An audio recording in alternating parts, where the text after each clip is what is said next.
बिस्मिल्लाहिर्रहमानिर्रहीम। अस्सलाम वालेकुम। This is Mohammad Aqeel. जी स्टूडेंट्स, जैसा कि हम जानते हैं कि क्लास 9th का जो चैप्टर 6 है ट्रिग्नोमेट्री वो कंटिन्यू है और आज हम इस लेक्चर में आखिरी एक्सरसाइज के फर्स्ट क्वेश्चंस को डिस्कस करने जा रहे हैं, जिसमें सबसे पहले जो टॉपिक है वो है angle of elevation and angle of depression. तो स्टूडेंट्स, मैंने यहाँ पर इसकी फिगर कंस्ट्रक्ट की हुई है। ये जो मैंने लाइन बनाई है ओ सी हॉरिजॉन्टल लाइन है और ये आई है। यहाँ पर कोई भी ऑब्जर्वर जो है वो किसी चीज को ऑब्जर्व करने के लिए यहाँ पर मौजूद है, उसका जो आई कांटेक्ट है वो इस लाइन के बिल्कुल हॉरिजॉन्टल सामने है उसके। अब अगर उसने इस हॉरिजॉन्टल लाइन से अबव किसी भी ऑब्जेक्ट को ऑब्जर्व करना हो तो इस हॉरिजॉन्टल लाइन से उसकी जो आई साइट है वो जितना ऊपर की तरफ जाएगी, ऊपर की तरफ उठेगी उस ऑब्जेक्ट को सी करने के लिए, देखने के लिए। जैसे कि यहाँ पर मैंने उस ऑब्जेक्ट को ए से रिप्रेजेंट किया हुआ है, वो कोई भी चीज हो सकती है, मतलब हमारे आई साइट से अबव वो हॉरिजॉन्टल लाइन से जितना ऊपर जाएगी और उस हॉरिजॉन्टल लाइन के साथ जो एंगल बनाएगी, इसको हम कहते होते हैं एंगल ऑफ एलिवेशन। इसी तरह हमारे पास क्या है कि उसी आई लेवल से जो हॉरिजॉन्टल लाइन है, इससे बिलो अगर आपने किसी चीज को देखना हो, ऑब्जर्व करना हो, जैसे कि यहाँ पर ऑब्जर्वर की जो आई है वो अगर इस बी पॉइंट को यहाँ पर देखने चाहते हैं तो वो इस हॉरिजॉन्टल लाइन से बिलो जो है वो क्या होगी, झुकेगी। और जितना हॉरिजॉन्टल लाइन से डाउनवर्ड आएगी ये उसके साथ जो एंगल बनाएगी वो इसको एंगल का क्या नाम देंगे हम, एंगल ऑफ डिप्रेशन। तो मतलब सिंपल अगर मैं आपको टू द पॉइंट बात बताऊं तो हमारे आई साइड, आई कांटेक्ट के बिल्कुल अबव जो कोई चीज देखने के लिए हमारी आंख ऊपर उठती है हॉरिजॉन्टल लाइन के साथ जो एंगल बनाते हैं उसको एंगल ऑफ एलिवेशन कहते हैं। और उसी हॉरिजॉन्टल लाइन यानी कि आई लेवल से बिलो अगर किसी चीज को ऑब्जर्व करना हो तो जितना वो नीचे हॉरिजॉन्टल लाइन से जाएगी, उन दो हॉरिजॉन्टल लाइन और उस लाइन के दरमियान जो आपने किसी चीज को देखा है बिलो द आई लेवल, वो एंगल ऑफ डिप्रेशन कहलाता है। तो हमारे इन क्वेश्चंस के अंदर इसी दो एंगल्स का जो है वो बार बार जिक्र होगा कि एंगल ऑफ एलिवेशन और एंगल ऑफ डिप्रेशन। तो हम अपने पहले क्वेश्चन की तरफ आते हैं। जी स्टूडेंट्स, पहले सवाल में वो कहते हैं कि the angle of elevation of the top of the flag post from a point on the ground level of 40 metre away. देखिए, मैंने इसी स्टेटमेंट के अकॉर्डिंग यहाँ पर जो है ना फिगर कंस्ट्रक्ट की हुई है। वो कहता है कि अगर एक फ्लैग पोस्ट है, पोल है, उस वो जो ग्राउंड से 40 मीटर अवे अगर उसकी टॉप के साथ जो एंगल ऑफ एलिवेशन बनाया जाता है वो 60 डिग्री का हो तो हमें बताना है कि वो फ्लैग पोस्ट जो है उसकी हाइट क्या होगी। यानी कि पोल खंबा समझ लें, जो फ्लैग जिसके ऊपर लगाया गया है पोस्ट है, फ्लैग पोस्ट, तो उसकी जो बेस है ना वो ऑब्जर्वर वहां से 40 मीटर दूर है और उसकी टॉप के साथ जो एंगल ऑफ एलिवेशन बनाया जा रहा है वो कितना है, यहाँ पर 60 डिग्री है। अगर वो कहते हैं कि 60 डिग्री एंगल ऑफ एलिवेशन हो तो हमें बताना है कि उसका फ्लाइंग पोस्ट की जो हाइट है वो क्या होगी। तो स्टूडेंट्स, आई थिंक आप इस तरह के क्वेश्चन पिछली पूरी एक्सरसाइज के अंदर कर चुके हैं। इस क्वेश्चन में सिर्फ और सिर्फ स्टेटमेंट के अकॉर्डिंग आपको फिगर कंस्ट्रक्ट करना जो है वो मेन काम है। अगर आपको ये फिगर सही मैंने कंस्ट्रक्ट करना आ गई है तो उसके बाद आपका क्वेश्चन बहुत ही ज्यादा सिंपल है। अब हमें वो कहता है कि आपने उसकी हाइट फाइंड करनी है, तो आप देखते हैं कि यहाँ पर हमारे पास जो बन चुकी है ये राइट एंगल ट्राइंगल है, ABC मैंने इसका नाम रखा हुआ है। तो height according to this acute angle, this is the perpendicular of the right angle triangle. तो हमें परपेंडिकुलर फाइंड करना है और बेस भी दिया हुआ है और एक एंगल भी दिया हुआ है। तो हमें रेशियोज के साथ इसको सिंप्लीफाई करना है, सॉल्व करना है। क्वेश्चन नंबर 1, तो आप देखिए हमारे पास ट्रायंगल बन चुकी है, तो मैं अब इसको एज अ राइट ट्रायंगल ही सॉल्व करके उसकी जो पोस्ट है उसकी हाइट में बता दूंगा आपको कि इन राइट एंगल्ड ट्रायंगल कौन सी है, ABC। जी students, ABC right angle triangle के अंदर हमें जो गिवन है वो क्या है, मैयर AB जो कि बेस है 40 मीटर है और मैयर बी सी हमें फाइंड करना है जिसको हमने एच कहा हुआ है, और मैयर एंगल ए के ऊपर जो है ये 60 डिग्री है, अक्यूट एंगल है। तो देखिए हमने अक्यूट एंगल यही लेना है 60 डिग्री, इसके साथ हमने अब यही रेशो ही हमें बनाना पड़ेगी, क्योंकि एक नॉन और एक अननोन लेंथ के दरमियान हम रेशो जो है वो बनाते होते हैं साइड के दरमियान। तो हमें क्या करना है, परपेंडिकुलर और बेस जब रेशो देंगे तो आपको रेशोज का अच्छे तरीके से पता है कि कौन सी रेशो किस के बराबर होती है। परपेंडिकुलर ओवर बेस जो है ये होती है tan रेशो, और एंगल अक्यूट यहाँ पर क्योंकि 60 डिग्री है तो ये 60 आ गई। अब यहाँ पर tan 60 की वैल्यू जो होती है ये होती है 3 का स्क्वायर रूट। परपेंडिकुलर हमें फाइंड करना है जो कि h के इक्वल हमने लेट किया हुआ है, और बेस है 40। तो h फाइंड करने के लिए 40 इधर डिवाइड हो रहा है, इस साइड पर आकर मल्टीप्लाई जब होगा तो ये आ जाएगा 3 का स्क्वायर रूट इंटू 40। जब इसको हम मल्टीप्लाई करते हैं तो ये आ जाते हैं हमारे पास 69.828 मीटर जो है ये उस फ्लैग पोस्ट की हाइट है, और यही हमें यहाँ पर रिक्वायर है। जी स्टूडेंट्स, सेकंड क्वेश्चन में वो कहता है कि एक आइसोसेल ट्रायंगल है जिसका वर्टिकल एंगल जो है ना वो 120 डिग्री है, और उसकी बेस की लेंथ 10 सेंटीमीटर है। तो हमें यहाँ से फाइंड करना है कि उसका आल्टीट्यूड जो है, यहाँ से मैं परपेंडिकुलर भी ड्रा करूंगा, वो फाइंड हमने करके बताना है कि वो कितना होगा। तो स्टूडेंट्स, हमने पिछले लेक्चर्स में पढ़ा था कि एक आइसोसेल ट्रायंगल ऐसे ट्रायंगल को कहते होते हैं जिसकी दो साइड्स इक्वल होती हैं, और जो दो साइड्स इक्वल होती हैं उनसे बनने वाले दो अक्यूट एंगल भी आपस में इक्वल होते हैं। तो यहाँ पर ये जो वर्टिकल एंगल उसने हमें दिया है ना, ये 120 हमें गिवन कर दिया है। तो हमें बताना है कि इसका अल्टीट्यूड क्या होगा, और हमें ये भी उसने बता दिया कि इसकी जो बेस है वो 10 सेंटीमीटर लॉन्ग है। तो स्टूडेंट्स देखें, जब वर्टिकल हमें अल्टीट्यूड फाइंड करना है तो मैं इसके ए वर्टेक्स से अपोजिट लाइन के ऊपर एक बाइसेक्टर ड्रा कर रहा हूँ, परपेंडिकुलर ड्रा कर रहा हूँ जो इस एंगल का बाइसेक्टर होगा। तो जब बाइसेक्टर होगा तो देखिए यहाँ से हमारे पास कंप्लीट एंगल जो था वो 120 डिग्री था। इसका मतलब है ये जो इसके अब दो ट्रायंगल्स आपके पास बन चुकी हैं, ए बी सी, एंड मैं इसको नाम दे देता हूँ डी का। ए डी बी एक राइट एंगल ट्रायंगल बन चुकी है क्योंकि A D is a perpendicular on B C, और ए डी सी जो है ये एक दूसरी राइट एंगल ट्रायंगल बन चुकी है।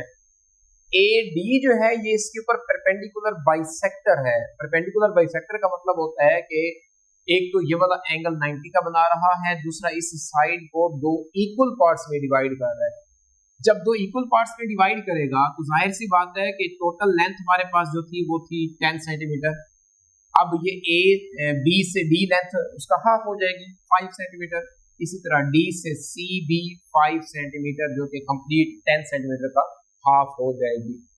तो बताने का मकसद ये स्टूडेंट्स कि अगर ये टोटल एंगल 120 डिग्री था, जब हमने इसके ऊपर बाइसेक्टर ड्रा किया तो इसने इस एंगल को दो इक्वल एंगल्स में डिवाइड कर दिया, जिसका मतलब ये है कि ये इस ट्रायंगल के साथ जो इसका वर्टिकल एंगल बन रहा है ये 60 डिग्री है,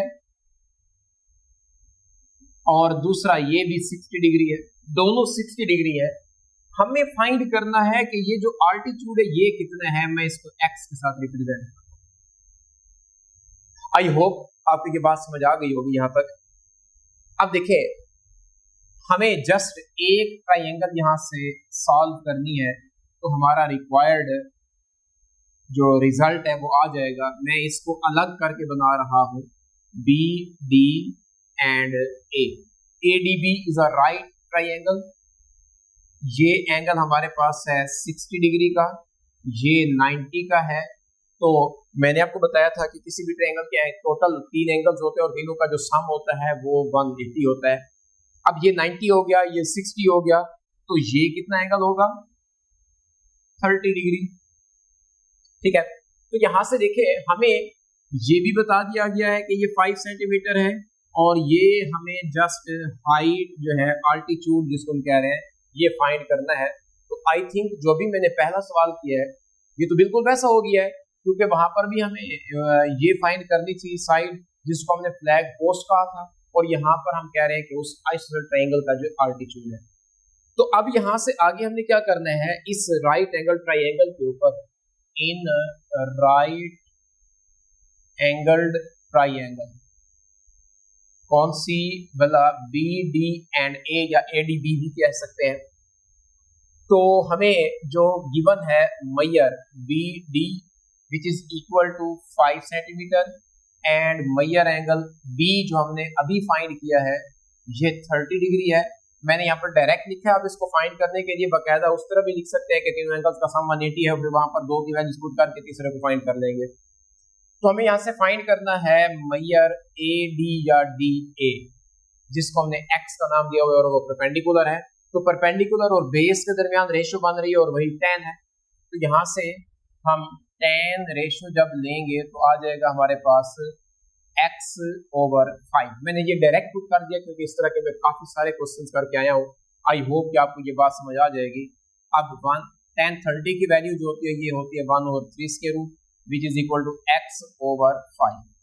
तो हमें जस्ट x फाइंड करना है, 5 इधर डिवाइड हो रहा है, इधर आकर मल्टीप्लाई हो जाएगा, तो ये आ जाएगा 5/3 का स्क्वायर रूट। आप इसको मजीद जब सिंप्लीफाई करते हैं ये आ रहा है 2.89 centimetre is the altitude of isosceles triangle, और यही इसका सोल्यूशन है। तो देखिए इसके बाद हमारे पास थर्ड क्वेश्चन। जी स्टूडेंट्स, थर्ड क्वेश्चन में वो कहता है कि एक ट्री है जिसकी हाइट जो है वो है 72 मीटर। तो हमें बताना है कि इस ट्री की जो टॉप है इसके साथ एंगल ऑफ एलिवेशन जो बन रहा है, लेट्स सपोज मैं इसको थीटा का नाम दे रहा हूं, वो कितना है। जबकि ये बनाया कहां पे जा रहा है, कहां से? उस ट्री की जो ग्राउंड लेवल है, मतलब जहां पर उसकी जड़ है जमीन से 100 मीटर के डिस्टेंस पे अगर उस दरख्त की टॉप के साथ जो एंगल बन रहा है, एंगल ऑफ एलिवेशन, वो क्या होगा। तो ये हमें यहाँ पर एंगल ऑफ एलिवेशन फाइंड करना है। तो जैसे कि मैंने आपको बताया था कि हमारे पास इस क्वेश्चन का टोटल जो दारोमदार है वो इसकी फिगर के ऊपर ही है। तो जब फिगर कंस्ट्रक्ट हो जाती है तो हमारे लिए क्वेश्चन जो है वो कोई नया नहीं है। राइट एंगल ट्राइंगल ABC, हमें यहाँ से एंगल फाइंड करना है। देखें थर्ड क्वेश्चन है और थर्ड क्वेश्चन में वही सेम हम रेशो अप्लाई कर रहे हैं क्योंकि हमें गिवन ही परपेंडिकुलर और बेस आ रहा है तकरीबन हर क्वेश्चन में। तो परपेंडिकुलर और बेस जो रेशो है वो हमारे tan के बराबर होती है। तो मैं यहाँ पर डायरेक्ट रेशो लगा कर ये लिखने लगा हूँ कि tan theta which is equal to mayor BC over mayor AB, perpendicular over base. मैंने परपेंडिकुलर और बेस के जो नाम थे वो असाइन कर दिए यहाँ पर इसको। अब tan theta as it is आ जाएगा, BC जो है ये 72 है over 100 and tan theta is equal to 0.72। Students हमने ये पढ़ा था कि अगर हमें एंगल फाइंड करना हो तो रेशियो जो है वो इक्वेशन की दूसरी साइड पे चली जाती है और वहां पर उसका इन्वर्स बन जाया करता है। तो थीटा हमें फाइंड करना है तो राइट साइड पर आकर tan का इन्वर्स बनेगा जो कि 0.72 आएगा। और इन्वर्स फंक्शन फाइंड करने का मैंने आपको तरीका बताया था कि शिफ्ट के बाद आप tan जो बटन है वो प्रेस करेंगे तो आपके पास tan इन्वर्स आ जाएगा। उसके बाद 0.72 लिखकर इक्वल प्रेस करेंगे तो आपके पास उस एंगल जो वो फाइंड हो जाएगा। तो ये देखिए मैं फाइंड करके यहाँ पर लिखने लगा हूँ 35.75 degree is the angle of elevation जो किसके साथ बना रहा है, वो दरख्त था उसके टॉप के साथ उस दरख्त से 100 मीटर के फासले पर खड़े होकर जो उसका एंगल उसकी टॉप से बन रहा है वो कितना है, 35.75 डिग्री है। जी स्टूडेंट्स, इसके बाद है हमारे पास क्वेश्चन नंबर 4 जो कि इस लेक्चर का आखिरी क्वेश्चन है। जी स्टूडेंट्स, क्वेश्चन 4 में वो कहता है कि एक लैडर है जो एक दीवार के साथ यहाँ पर ऐसे खड़ी गई है, AC जो है ये लैडर को रिप्रेजेंट किया जा रहा है यहाँ पर, कि उस दीवार के साथ जो एंगल ऑफ एलिवेशन बना रही है ना वो 60 डिग्री का बना रही है। और जब 60 डिग्री का एंगल ऑफ एलिवेशन बनता है तो उस दीवार की जो ऊंचाई है वो 10 मीटर होती है। ठीक है, तो हमें बताना है कि उस वक्त उस लैडर की जो लेंथ है वो क्या होगी। तो स्टूडेंट्स वही बात है कि ये जो लैडर थी एंगल ऑफ एलिवेशन जो वो 60 डिग्री बना रही थी और जो दीवार है वो 10 मीटर की हाइट है उसकी। हमें बताना है कि लैडर की लेंथ कितनी है। तो देखें एक राइट एंगल ट्रायंगल कंस्ट्रक्ट हो गई है। तो यहाँ से हमारे पास जिसकी जो साइड्स गिवन है वो है परपेंडिकुलर ओवर हाइट, हमें मालूम करना है, अननोन है, नोन और अननोन के दरमियान रेशियो कंस्ट्रक्ट करनी है और हमें अपना रिजल्ट जो है वो फाइंड करना है। तो देखिए हमारे पास राइट एंगल ट्रायंगल जो है ये है इन राइट एंगल ट्रायंगल है ए बी एंड सी। तो रेशियो हम बनाने जा रहे हैं किसके दरमियान, परपेंडिकुलर ओवर हाइट, जो कि साइन एंगल होती है और साइन यहाँ पर क्या है हमारे पास 60 डिग्री। तो जो वैल्यूज गिवन है हमें यहाँ पर पुट कर देते हैं। साइन 60 होता है 3 square root by 2 which is equal to, perpendicular है 10 और हाइट हमें फाइंड करना है जो कि x है। अब देखिए फर्स्ट ऑफ ऑल आप क्रॉस मल्टीप्लाई करें, x को इधर इसके साथ मल्टीप्लाई करेंगे तो ये आ जाएगा और 2 इस 10 के साथ मल्टीप्लाई होगा 20 बनेगा। हमें चाहिए x की वैल्यू 23 स्क्वायर रूट, 20 की तरफ आएगा तो डिवाइड हो जाएगा। तो जब हम 20 को 3 स्क्वायर रूट से डिवाइड करते हैं तो हमारे पास इसका जो फाइनल सोल्यूशन आता है वो है 20 डिवाइडेड बाय 3 स्क्वायर रूट जो कि 1.73 आ रहा है। मैं इसको दोबारा लिख देता हूँ, 1.73 है 3 का स्क्वायर रूट और जब इसको मैं डिवाइड करता हूँ यहाँ पर तो हमारे पास इसका फाइनल सोल्यूशन आ रहा है 11.55 मीटर। ये लैडर की लेंथ है और यही उसने इस क्वेश्चन में डिमांड किया था। जिस स्टूडेंट्स ये थे इस लेक्चर के 6.6 एक्सरसाइज के पहले 4 क्वेश्चंस, उम्मीद है कि आपको ये समझ आए होंगे। फिर भी अगर किसी स्टूडेंट का कोई क्वेश्चन हो तो जरूर पूछिएगा। जिंदगी रही तो नेक्स्ट लेक्चर के लिए दोबारा इसी चैनल पर मुलाकात होगी, तब तक के लिए अल्लाह हाफिज़।